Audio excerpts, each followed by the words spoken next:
अमीर और गरीब की कहानी। दुनिया में गरीब और धनी दो किस्म के लोग रहते हैं। अमीर होने पर कभी घमंड नहीं करना चाहिए, कभी किसी गरीब का मजाक नहीं बनाना चाहिए, क्योंकि समय सभी का अपना अपना आता है। आज मैं आपको एक भाई और बहन की अमीर और गरीब की कहानी बताने जा रहा हूँ। एक गांव में एक गरीब किसान रहता था। उसका एक बेटा और बेटी थे। किसान अपने बेटे का विवाह करके कुछ साल बाद अपनी बेटी का विवाह करके एक अमीर घर में करा देता है।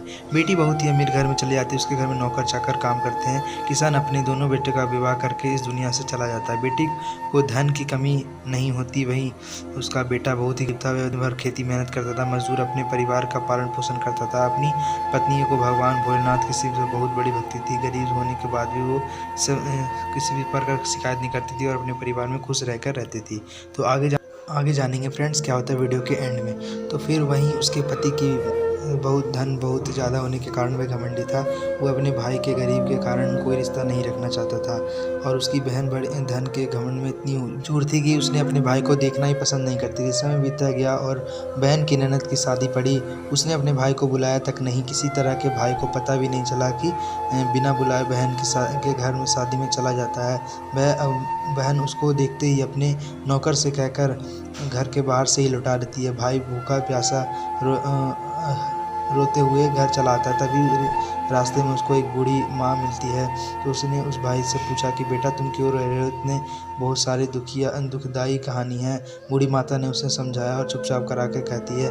बूढ़ी माता जो गरीब का किसान का बेटा कहता है कि यही मेरे पास मेरा एक बगीचा है, चलो कुछ खा लेना और आराम कर लेना। दोनों बगीचे में चले जाते हैं और तरबूज खाते हैं। फिर बूढ़ी माता एक थैले में तरबूज कुछ खाने के लिए सामान रख देती है और उसे कहती है कि घर पहुंचने के बाद बच्चे उसके अपने पिता के आगे घूमते फिरते। उसके पत्नी अंदर से पानी लेके आती है।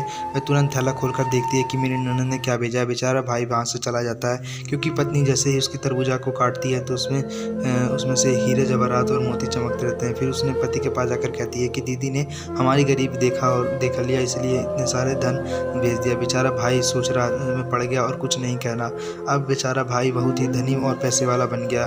भाई के अमीर होने की खबर धंडी चूर कर बहन को पता चला और वह बिना बुलाए अपने मायके आई भाई के पास आती है। वह देखकर भाई के मन में सोचती है कि जब मेरे पास पैसे नहीं थे तो मुझे बहन देखना ही नहीं चाहती थी। फिर भी वह उसके लिए अपनी पत्नी के अंदर से सत्कार करता है। और कुछ दिन के बाद वह ससुराल में बुलावा आता है तो भाई बहन को अच्छे से मिठाई उपहार देकर विदाई करता है। इतना सब देखकर उसकी बहन की आंखों में आंसू आ जाता है।